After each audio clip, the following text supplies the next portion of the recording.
Since clearly you didn't learn from the last beating I gave you, I guess it's time for round 2. And just for argument's sake, let's go ahead and get this out of the way.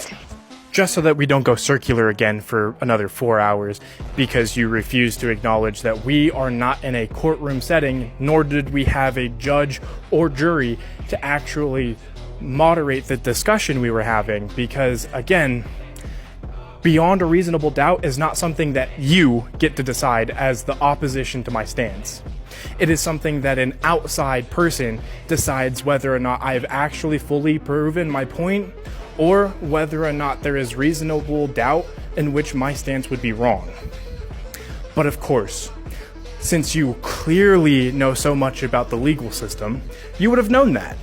And as for the burden of proof, it only requires you to prove that your stance is valid or could be valid. It does not mean that you have to prove beyond a reasonable doubt that it is in fact that way and no other way. So hopefully maybe the 11th time's the charm and you actually understand what I'm saying now. Now on to the comments you made. You said Deadpool has been losing to Taskmaster since their first encounter. Let's investigate. Taskmaster and Deadpool's very first fight appears in Deadpool number 2 from 1997.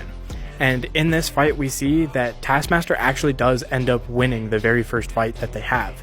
Then, after Deadpool wakes up and they start fighting again, we see that Taskmaster actually loses because Deadpool swaps to an unpredictable fighting style. But looking at these, we wouldn't know whether or not there was context to this. But I bet if we were to dig just a little bit deeper, we would find it. But if we go to the very next issue, we'll find that Deadpool was actually dying and didn't have his healing factor in this instance. Let's take a look at another one of their fights, Deadpool and Cable issue 36 from 2004. In this fight, we see that Deadpool captures Taskmaster by setting him free, knocks him out, then binds his hands and legs together, and proceeds to absolutely humiliate Taskmaster, and Taskmaster even says it's not because Taskmaster was going easy on him, it's because Deadpool is just that good.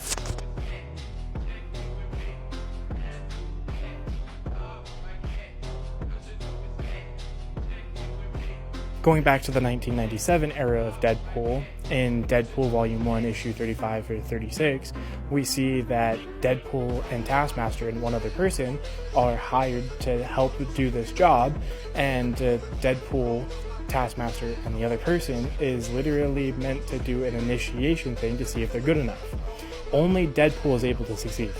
Jumping forward to Deadpool number 62 from 2008, Taskmaster screwed over Deadpool, so Deadpool, in retaliation, goes to find Taskmaster's secret base to beat him up, and in that fight we see that Taskmaster is absolutely horrified, and Deadpool wins.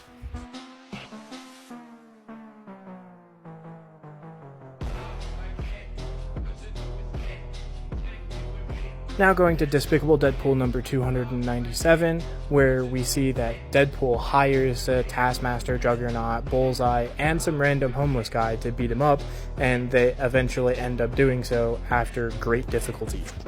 Now let's look at Battle Scars, where Deadpool is interrogating somebody, then gets jumped from behind by Taskmaster, and that's literally the end of the fight.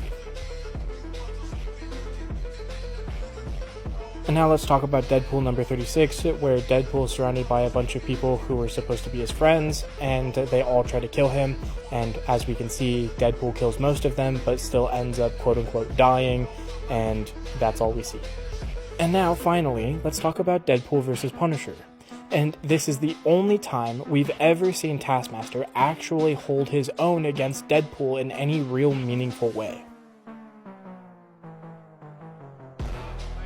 So out of all of these instances in which I've shown, Taskmaster only has one possible win, and even then he still ends up losing it overall. So let's see what you say next. Outdated feat, Taskmaster has kicked his ass twice, and in one of those instances he stopped it to let a homeless dude pass. Interesting, let's take a look. So we're going to go to Despicable Deadpool number 297 from 2017, and as we see, Deadpool is fighting Juggernaut, and then he goes, and then he starts fighting Taskmaster. Taskmaster then puts him on the ground. Deadpool throws some guy at him. That guy then joins the hunt with Taskmaster and Juggernaut and Bullseye, and all of them try to jump Deadpool all at once. And in fact, it's only when Deadpool actually gets jumped by all of them does Deadpool actually end up going down. Let's also not forget the context that Deadpool's the one that hired them to fight him in the first place. So is this actually applicable for Taskmaster, or are you just lying yet again? So this top comment's going to get a video all to itself, because there's a video that I'm going to be posting after this that is going to address the Deadpool vs. Punisher thing. Because again, he can't stop lying to people. As for the second comment, he essentially says that Deadpool would lose to Taskmaster because Taskmaster would just use somebody else's fighting style that has already beaten Deadpool.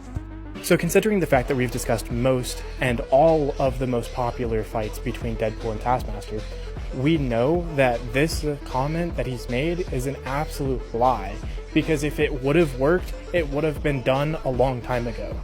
But instead, we get one instance in Deadpool vs. Punisher where Taskmaster uses Punisher's fighting style to try and beat Deadpool.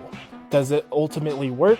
Sure, I guess, but we know that Deadpool wasn't using an unpredictable fighting style because Taskmaster also copies Deadpool's fighting style, which means that he's not using the same fighting style he uses to beat Taskmaster any other time. And this would just prove that this is a one-off instance and not actually the status quo, which means that he's committing a hasty generalization. Also, this is without even bringing up the fact that Deadpool vs. Punisher might not even be canon.